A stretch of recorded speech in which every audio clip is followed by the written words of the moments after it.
ఆశీర్వాదం కలిసి వచ్చిన తర్వాత బాధపడుతూ ఏడుస్తూ నటిస్తున్నారు చూడండి. బంధువర్గాలు ఎలా ఉంటాయి. యేసు రక్తమే జైవి. ఎప్పుడు బాధపడాలి? బూడిదలో కూర్చొని చిల్ల పెంకుతో గీక్కున్నప్పుడు నిజమైన బంధువుడు అయితే వచ్చి ఏడుస్తాడు. అర్థమవుతుందని చెప్పే మాట. ఎప్పుడు వచ్చి ఏడుస్తాడు? రోగంలో ఉన్నప్పుడు, యోబు చిల్ల పెంకుతో గీక్కుంటానికి దోలాడుకుంటున్నప్పుడు, బూడిదలో కూర్చున్నప్పుడు వచ్చి బంధువు పలకరిస్తే అప్పుడు ఒక ఆదరణ. ఇప్పుడు అన్నీ అయిపోయిన తర్వాత మళ్ళా దేవుడు ఆశీర్వదించిన తర్వాత వచ్చి ఓదార్తున్నారంటే ఎప్పుడు ఓదార్పు కావాలి మనిషికి చెప్పండి?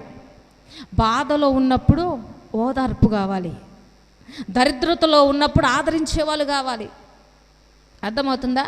అప్పుల పాలైనప్పుడు సహాయం చేసేవాళ్ళు కావాలి. అన్నీ అయిపోయిన తర్వాత బంధువులు వచ్చారంట. అందుకనే దరిద్రులకి బంధువులు ఉండరు. ఉన్నా రారు అని అర్థం. అంటే ఉండరంటే ఉంటారు.